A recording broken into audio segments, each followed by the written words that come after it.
Hi guys, so now we are going to discuss a very important topic in machine learning. It's called bias variance trade-off. और ये एक ऐसा topic है which is like a general sort of topic. Like ये आपको पढ़ना ही पड़ेगा अगर आप मशीन लर्निंग पढ़ रहे हो, right? हर टॉपिक, हर मशीन लर्निंग एल्गोरिथम के ऊपर ये कॉन्सेप्ट एप्लीकेबल है. Okay? So let us discuss what is bias variance trade-off. Okay? So I'll explain the setup. मेरे पास एक डेटा सेट है, एक्चुअली सिंगल डेटा सेट है, बट मैंने उसके ऊपर तीन अलग अलग मॉडल्स बनाए हैं. सो दिस इज M1, लाइक ये जो आपका स्ट्रेट लाइन है, this is my model. You can call it as a linear regression model. Then I have M2 जो थोड़ा सा कर्व्ड है, अगेन पॉलिनोमियल रिग्रेशन का एग्जांपल हो सकता है, और ये भी एक हायर डिग्री पॉलिनोमियल रिग्रेशन का एग्जांपल हो सकता है. ओके, यहाँ पर you can notice one more thing कि ये जो क्रॉस है, ये सारे क्रॉसेस हैं, ये रिप्रेजेंट कर रहे हैं ट्रेनिंग डेटा, और जो ब्लू सर्कल्स हैं ये रिप्रेजेंट कर रहे हैं test data. Okay, so although ये सब एक ही डेटा सेट का पार्ट है, बट ये दो अलग पार्ट्स में डिवाइडेड है. Okay, so now we will discuss these two terms. Bias क्या होता है और वेरिएंस क्या होता है. Okay, so let's talk about bias. So if you search the machine learning literature, एक बहुत स्ट्रेट फॉरवर्ड डेफिनेशन है बायस का: the inability of a machine learning model to truly capture the relationship in the training data. Okay, so I'll repeat. So the inability of a machine learning model to truly capture the relationship in the training data. मतलब अगर एक machine learning model is not capable, अगर वो training data में ही अच्छा perform नहीं कर पा रहा, ट्रेनिंग डेटा के अंदर का ही पैटर्न अगर अच्छे से नहीं खोज पा रहा, तो वी कॉल इट बायस. इसका मतलब वो समझ नहीं पा रहा है कि ट्रेनिंग डेटा में क्या है, बिकॉज वो बायस्ड है. Right? So this is what bias is. Okay? So let's see all of these three models, M1, M2 and M3. And can you tell me कि इनमें से किस मॉडल का बायस ज्यादा है? कौन ऐसा मॉडल है जो ट्रेनिंग डेटा का रिलेशनशिप सबसे कम अच्छे से समझ रहा है? And you can totally see this model is working exceptionally well. Right, देख रहे हो ये हर ट्रेनिंग पॉइंट से गुजर रहा है. सो ये एकदम परफेक्टली उस रिलेशनशिप को कैप्चर किया. तो इसमें कोई क्वेश्चन ही नहीं आ रहा कि हाई बायस है कि नहीं. In fact this is low bias. Low bias, right. इसको भी अगर आप देखो तो ये ठीक ठाक कैप्चर कर पा रहा है. Right, there is this curve in this data and this model is able to capture that curve. Exactly नहीं जा पा रहा है, थोड़ा थोड़ा एरर आ रहा है. ये एरर्स हैं, राइट, इनको रेजिडुअल बोलते हो, आप स्क्वायर करके ऐड करते हो. सो एरर्स यहाँ पर हैं, यहाँ पर ये एरर्स जीरो है. Right, but if you talk about this one, ये अगर और पॉइंट्स यहाँ पे होते लाइक दिस, तो ये मॉडल सबसे टेरिबली परफॉर्म कर रहा है इन तीनों में. राइट, सो जिस मॉडल का हाई बायस है, this is high bias. Right, so हमने bias define कर लिया. Now let's talk about variance. What is variance? Again, if you go by formal definition, I'll tell you what variance is. So variance is basically difference of fits on different data sets. I'll explain it. Okay? So अगर आपके पास दो अलग sets of data हैं, एक पर आपने train किया, दूसरे का आपको टेस्ट करना है, और ट्रेनिंग के ऊपर लेट्स से आपका एरर आया 10 और टेस्ट के ऊपर लेट्स से आपका एरर आया 100, तो आपका वेरिएंस इज 90. दोनों एरर्स के बीच में एरर्स का जो डिफरेंस है, आई एम सॉरी, दोनों डेटा सेट्स के बीच में जो एरर्स का डिफरेंस है, that is 90. So this is high variance. Variability बहुत है.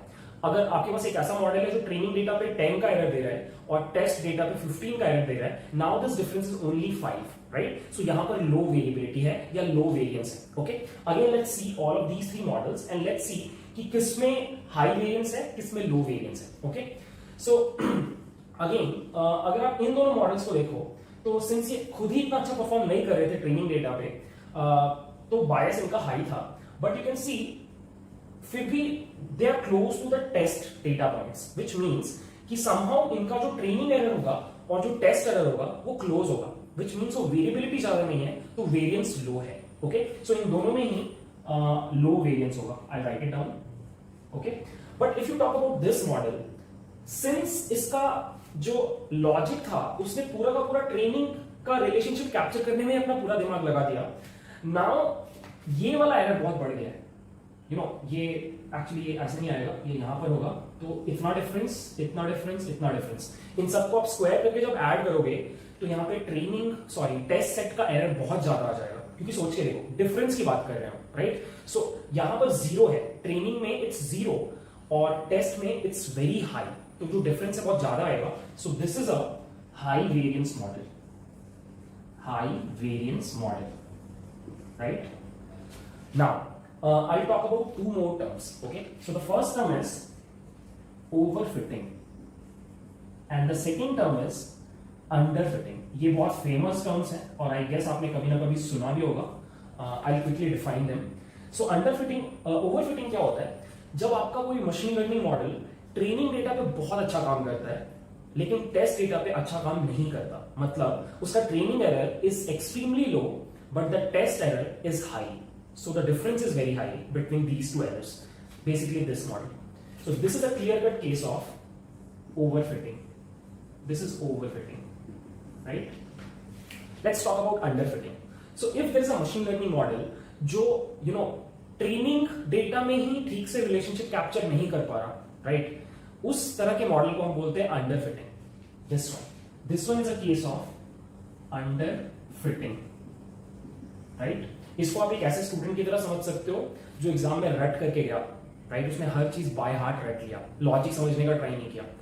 ऑब्वियसली जब वो एग्जाम में बैठेगा और उससे क्वेश्चंस पूछे जाएंगे जो कि उसके कॉन्टेक्स्ट के बाहर के हैं, उसका परफॉर्मेंस खराब होगा. This guy, okay? And this is this casual guy जो हर चीज को बहुत लाइटली लेता है.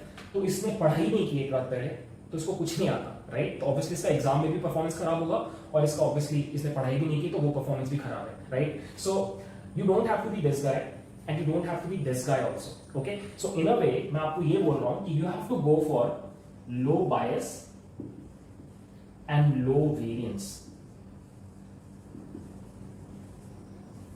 ये आपका टारगेट होता है, ठीक है?